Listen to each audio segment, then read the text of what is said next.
Hi, and welcome to Homeopathy Simplified, a podcast. This is episode 10, and today we're going to introduce you to 3 influences of homeopathy's past.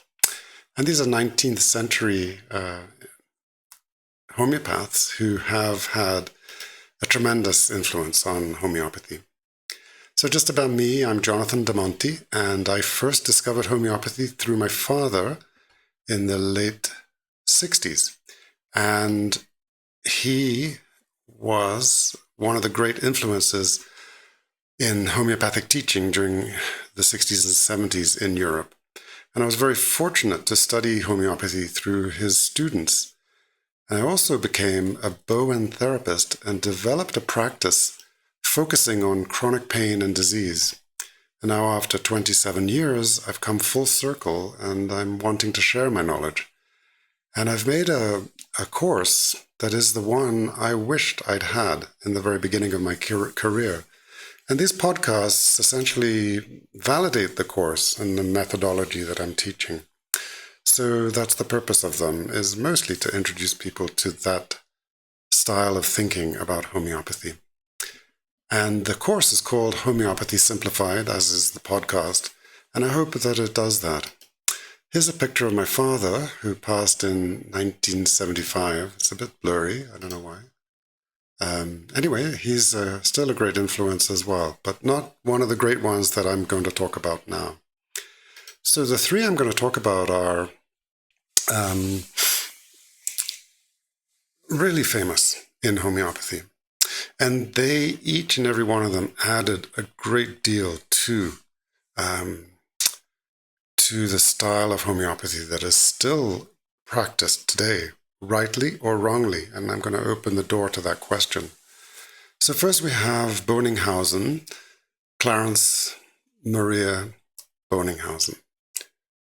And he lived from 1785 to 1864.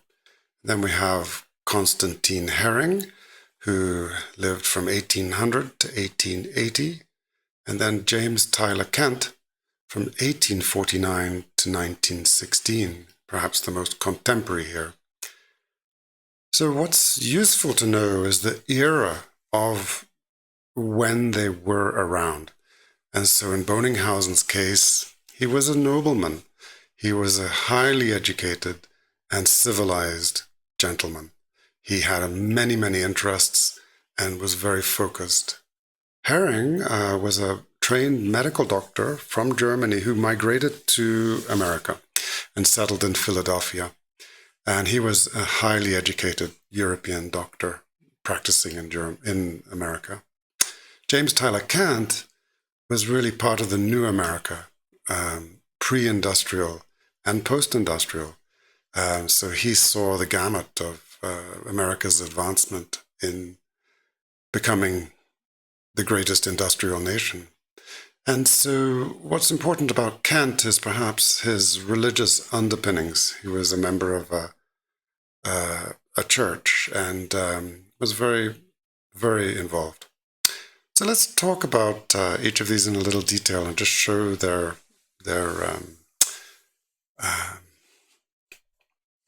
histories a little bit. So starting with Böenninghausen, I said Klaus, but it's actually Clemens Maria Franz Baron von Böenninghausen. So a very distinguished name indeed. And he was an agronomist who became a homeopath. And prior to agronomy, he was a doctor of law and also became a judge. He worked for many noble houses in Europe, and from the King of Holland to Belgium. And what he was very involved in was agronomy, and that means the naming of plants and their species.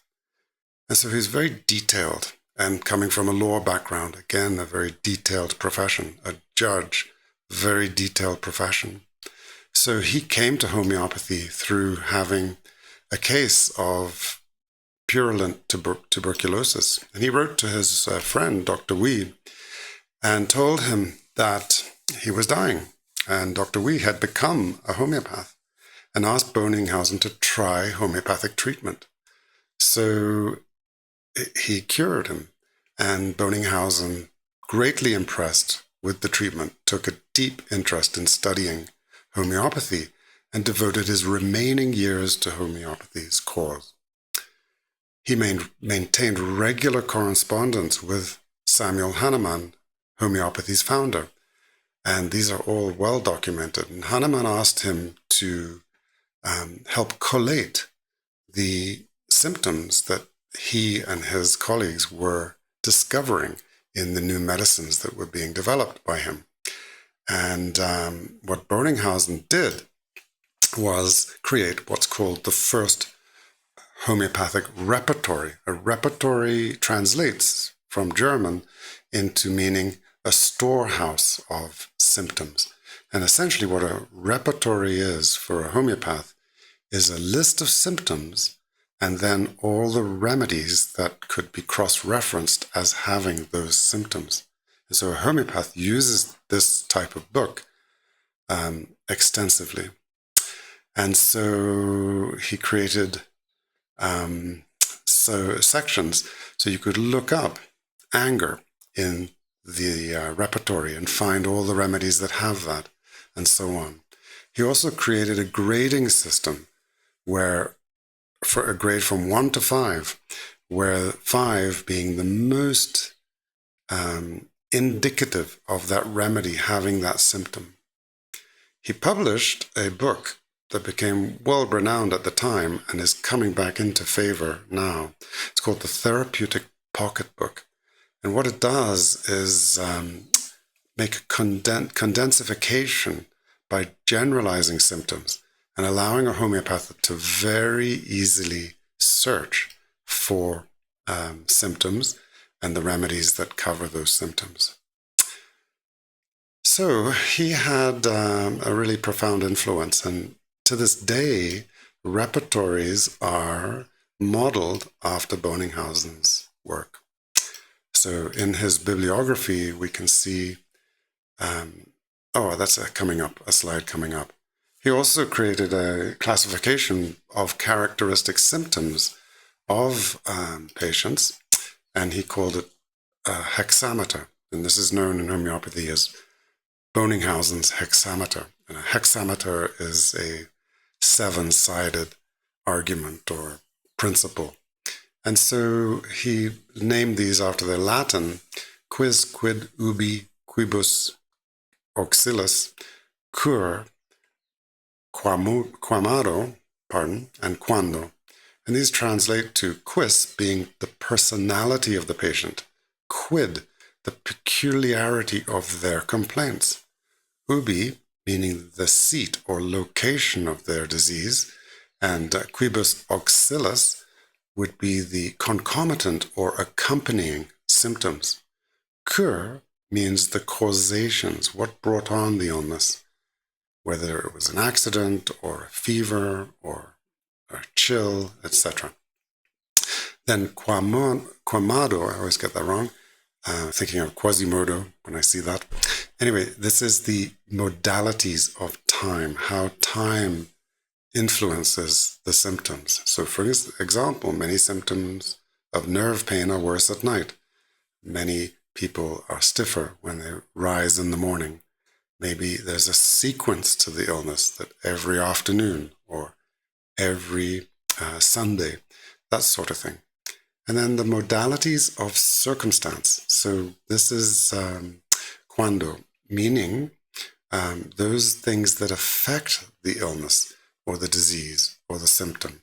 So things such as hot or cold or laying on one side feels better than the other, that sort of thing. So these really become important because homeopathic symptoms have these nuanced characteristics. So his bibliography includes the Therapeutic Pocketbook, published in 1846. He created a pocket manual of homeopathic materia medica, so a concise materia medica, and then from a very detailed repertory that was translated by Cyrus Maxwell Boger This is putting all his works into one book. He had articles that were published of his, and then a new manual of homeopathic materia medica. And this is the one that Berkey created, a reformatted version of Böenninghausen's classic pocket manual. And William Berkey is often one of the first books that homeopaths get exposed to. So now we'll move on to Constantine Hering. And he was born 1800 and died in 1880. And he was educated in Germany. And he gave us what we call the matured materia medica. Materia medica is the reference book of all the symptoms of a particular remedy. So what homeopaths use is a repertory to find a group of remedies that they would then differentiate in a materia medica to get more precise in their prescription. So, an interesting story about Hering was that he was a bright star in medical college, and he was asked by Dr. Robbie to write an article against homeopathy. And in doing so, he researched what to write it on. And in one of Hahnemann's books, the Materia Medica Pura, he came across the statement from Hahnemann. It says about his experiments: repeat the experiments, repeat them carefully and accurately, and you will find the doctrine confirmed at every step. Hering did so and found that the doctrine of homeopathy was true, that you do develop the symptoms of the disease that a medicine is used to treat. And he did it with China rubra, which was used to treat malaria and malarial type symptoms. And sure enough, in taking it in botanical form, he developed malarial type symptoms, just as Hahnemann had predicted. He also had a very infected cut that further convinced him about homeopathy. He cut his finger, and that was dissecting a cadaver, and it became gangrenous, and normal medicine failed to treat it, and then homeopathy did the job, and that also convinced Hering. So he later moved, after studying homeopathy, becoming a homeopath, he moved to Philadelphia. And in his work in the United States, teaching at many colleges, being involved in boards and associations, and also doing further research into homeopathic medicines, he really is the cornerstone of American homeopathy. And it's true to say that from his time, we have the biggest advancements in homeopathy following Hahnemann. And in homeopathy, we do something called proving, which is to discern the true medicinal effects of drugs. And this is just some of the 72 remedies that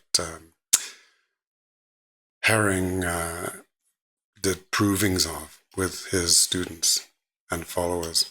He's a tremendously prolific writer. Here's a picture of him on the right in his study. It's fascinating period. These are some of the literature that he published. And to this day, I use his Homeopathic Materia Medica and Their Guiding Symptoms as my principal reference book. It's a nice story from a homeopath called Calvin Nurr, who wrote about the house where Hering lived and worked. And there's a lovely article. I could share that with you if you're interested. So moving on, I want to go to James Tyler Kent. And his style of homeopathy became the dominant method practiced for many years and is known as the Kentian methodology. And he had, a very strong influence on homeopaths at that time. And one of his skills was as an orator and a describer of the character of people who needed particular medicines. And he would really make the medicines into archetypes from which you could more easily choose a medicine. And it was an advancement. He also developed a system of giving remedies in very high potencies. And, if you know about potencies of homeopathy, these are 1 part in 99 parts, diluted 30 times over, 200 times over, 1,000 times over, 50,000, 100,000, 500,000, 1,000,000 times over. So you can see huge departure from the lower doses or lower potencies or lower dilutions that Hahnemann was using at the time at preceding this and was experimenting with in his work. So this became a very high standard in some homeopathic practices, and it still remains today. You have often the principle of starting a remedy, if it's still working, it may lose its efficacy after 2-3 doses. Over the months you might use that. And so if the remedy is still particular to the disease you're treating, then you might move up in scale and so on, from 200 to 1M to 50M and so on. And that is fairly common use of the homeopathic principle. So, we have really famous homeopaths still very much as Kentian homeopaths. George Vitulkas. I put this homeopath from India, Farrokh Master, who might argue against being Kentian, but in a sense, I might suggest he's somewhat Kentian, and but I maybe shouldn't put them in pigeonholes like that. So, as I mentioned earlier, he definitely created wonderful depictions, and these are found in his books called The Lectures on Materia Medica.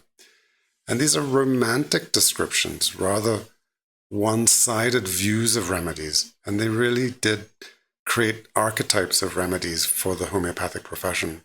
And we do perhaps owe him that.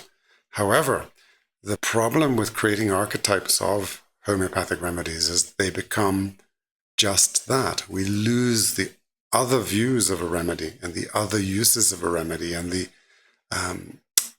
use of a remedy becomes primarily the character and not the obvious symptoms. And so that's certainly the way I learned to practice, and I've made a huge departure from that in my own work. So Kent also expanded the repertories of the time, and still based on Böenninghausen's sections.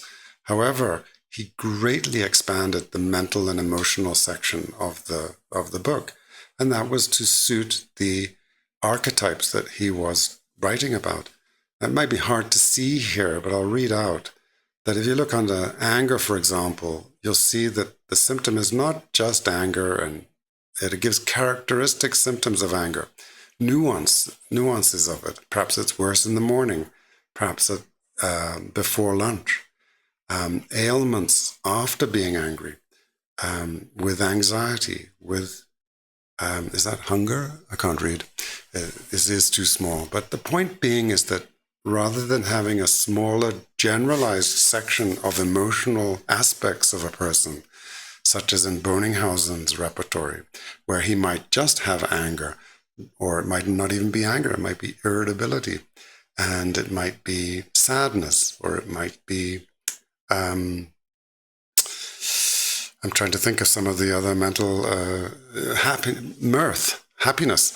So we have just very basic human emotions, chagrin, or things like that.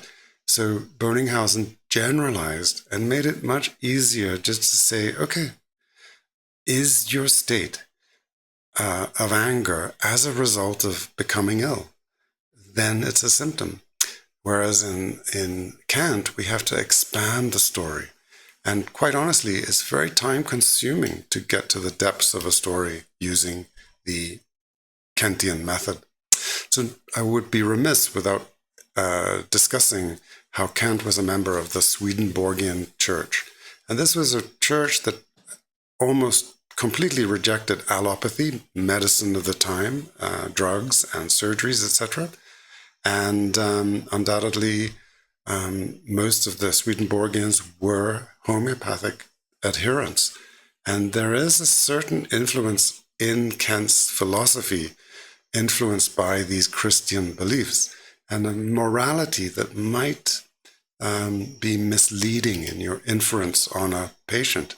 And I use the word inference on a patient deliberately, because what we need to do is never infer a state of character or reaction or cause to a condition a patient has. So here's a little brief list of Kant's bibliography, and he really was a very, very advanced homeopath at his time. However, in terms of influences, I think we as homeopathic profession are very much returning to the likes of Hahnemann, Hering, and Böenninghausen. And main reason I may have mentioned in these podcasts is the reliability of the information. The data that you use to prescribe is more accurate, I would say, has less gray areas involved in it. So that's the podcast for today. I hope it recorded well and you got to enjoy something new.